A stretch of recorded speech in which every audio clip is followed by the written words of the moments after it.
ITR forms का season जो है वो स्टार्ट हो चुका है। अभी तक काफी सारे लोग वेट कर रहे थे कि जब फॉर्म 26 एस अपडेट होगा, एआईएस टीआईएस स्टेटमेंट अपडेट होगी, उसके बाद वो आईटीआर फाइल करेंगे।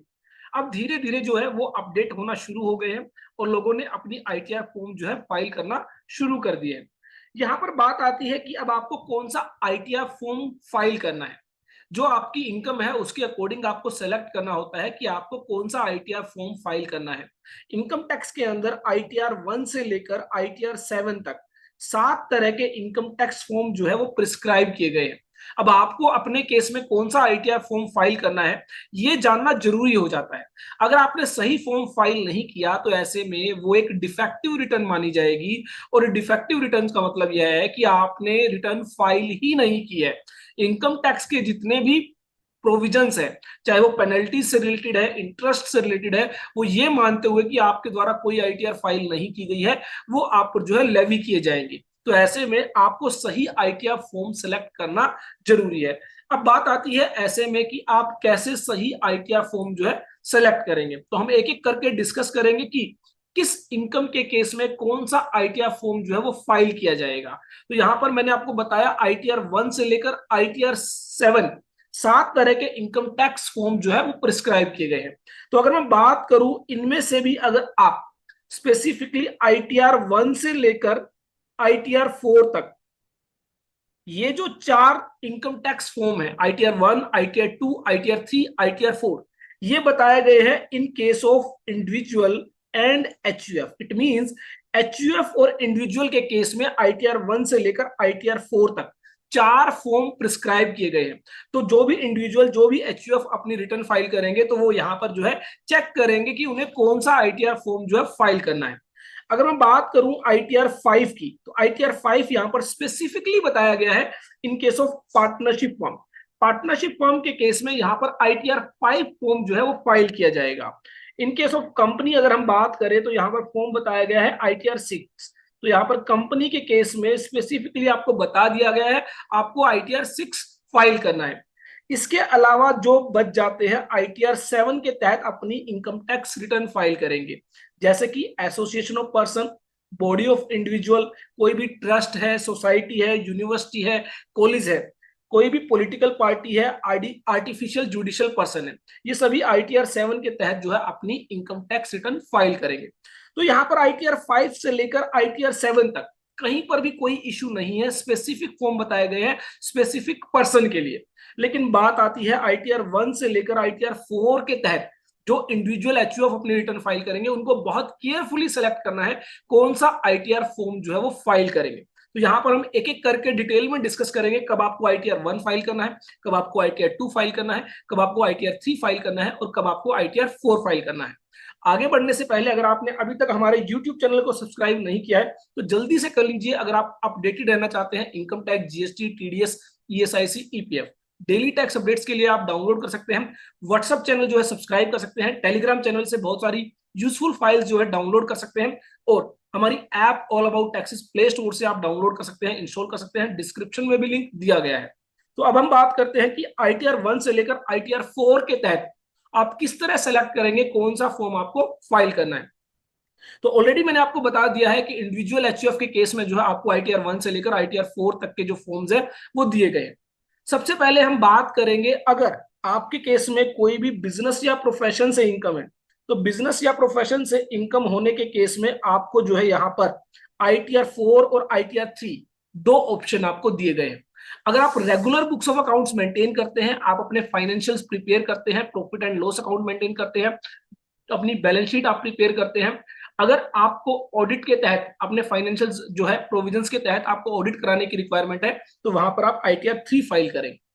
अगर आप बुक्स ऑफ अकाउंट्स मेंटेन नहीं करते हैं और आप प्रिजम्पटिव टैक्सेशन को फॉलो करना चाहते हैं, प्रिजम्पटिव टैक्सेशन मींस जहां पर आप 6% या 8% जो है अपनी टर्नओवर का प्रॉफिट डिक्लेयर करते हैं और अपनी रिटर्न फाइल कर देते हैं, तो वहां पर आप आईटीआर 4 फाइल करेंगे।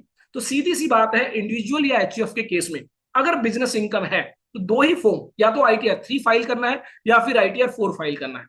आईटीआर 3 मैंने आपको बताया रेगुलर बुक्स ऑफ अकाउंट जहां आप मेंटेन करते हैं, और आईटीआर 4 मैंने आपको बताया जहां प्रिजम्पटिव टैक्सेशन को आप फॉलो करते हैं, अपनी टर्नओवर का 6% या 8% ऑफ दी जो जो भी इनकम है वो डिक्लेयर करते हैं और अपनी रिटर्न फाइल आप करना चाहते हैं तो आप ITR 4 को सिलेक्ट करेंगे। इसके अलावा और जितनी भी इनकम है वो आपको ITR 3 या ITR 4 जो भी आप सिलेक्ट करते हैं उसके तहत आपको डिक्लेयर करना है, चाहे आपकी कोई सैलरी इनकम है, अदर सोर्सेज हेड में इनकम है, हाउस प्रॉपर्टी हेड में इनकम है, या फिर आपकी कैपिटल गेन हेड से कोई इनकम है। अब अगर मान लीजिए बिजनेस इनकम नहीं है तो अब आपको यहां पर देखना है कि आपकी किस हेड में क्या इनकम है। तो यहां पर हम बात करते हैं पहले ITR 1 से। ITR 1 वहां पर बताया गया है जहां पर आपकी सैलरी इनकम है और वन हाउस प्रॉपर्टी से जो है आपकी रेंटल इनकम है या फिर आप उसको सेल्फ ऑक्यूपाइड पर्पस के लिए यूज करते हैं, और अदर सोर्सेज हेड में आपकी लिमिटेड अदर इनकम है, फॉर एग्जांपल इंटरेस्ट से आपकी कोई इनकम है। तो इस तरह की जो लिमिटेड सोर्सेज से आपकी इनकम है तो आप ITR 1 फाइल कर सकते हैं। लेकिन यहां पर जो इनकम की लिमिटेशन दी गई है up to 50 lakh, 50 lakh rupees तक की अगर आपकी टोटल इनकम है तो आप ITR 1 फाइल कर सकते हैं। तो इन केस अगर ये लिमिट क्रॉस कर जाती है, 50 लाख से अबव हो जाती है, तो आप जो है ITR 2 फाइल करेंगे। ध्यान रखें ये वहीं पर ही एप्लीकेबल है जहां पर बिजनेस इनकम नहीं है। उसके बाद अगर मान लेते हैं आपकी एक से ज्यादा हाउस प्रॉपर्टी से इनकम है या फिर आपकी जो है अदर सोर्सेज हेड में कोई स्पेसिफिक इनकम है, फॉर एग्जांपल लॉटरी आपने कोई जीती है या फिर कोई गेम शो आपने जीता है, तो इस तरह की कैजुअल इनकम अगर साथ में है, या फिर आपको कोई कैपिटल गेन अराइज हुआ है, आपने कोई कैपिटल एसेट ट्रांसफर की थी, तो आप ITR 2 फाइल करें। या किसी भी वजह से जब आप ITR 1 फाइल नहीं कर पाते हैं, मैंने आपको रीजन बताया, 50 लाख से ज्यादा अगर आपकी इनकम होती है तो आप ITR 1 फाइल नहीं कर सकते, तो ऐसे में आप ITR 2 फाइल करेंगे। इसके अलावा ITR 1 के अंदर कुछ और केसेस भी दिए गए हैं कि ITR 1 आप वहां पर फाइल नहीं कर सकते जहां पर आप किसी कंपनी के अंदर डायरेक्टर है, या फिर किसी अनलिस्टेड कंपनी के शेयर्स आपने होल्ड किए हैं, या फिर आपकी एग्रीकल्चर इनकम जो है 5,000 रुपए से ज्यादा है, या फिर आपकी टोटल इनकम जो है 50 लाख रुपए से ज्यादा है। तो इन सभी केसेस में आप ITR 1 फाइल नहीं कर सकते। आप कौन सी ITR फाइल करेंगे? ITR 2। तो ये आपको यहां पर ध्यान रखना है कि ITR 1 के अंदर लिमिटेड आपको स्कोप दिया गया है, उस लिमिटेड स्कोप के अंदर अगर आप फॉल करते हैं तो आप ITR 1 फाइल कर सकते हैं। इसके अलावा अगर आप ITR 1 किसी भी वजह से फाइल नहीं कर पा रहे हैं और आपकी कोई बिजनेस इनकम नहीं है तो आप ITR 2 फाइल करेंगे। तो इस तरह बेसिकली आपको अपनी इनकम के बेसिस पर यहां पर सेलेक्ट करना है कौन सा ITR फॉर्म आप जो है फाइल करेंगे। तो सिंपली आपको यहां पर एक बात का ध्यान रखना है, बिजनेस इनकम है तो ITR 3 या फिर ITR 4 आप फाइल करेंगे, और अगर बिजनेस इनकम नहीं है तो आप ITR 1 या ITR 2 फाइल करेंगे। अगेन यहाँ पर ITR 3 और ITR 4 के अंदर मैंने आपको क्राइटेरिया बता दिया है। अगर आप regular books of accounts maintain करते हैं तो आप ITR 3 फाइल करेंगे। अगर बुक्स ऑफ अकाउंट्स आप मेंटेन नहीं करते हैं या प्रिजम्पटिव टैक्सेशन को आप फॉलो करना चाहते हैं, 6% या 8% अपनी इनकम डिक्लेयर करना चाहते हैं, तो ऐसे में आप ITR 4 फाइल करेंगे।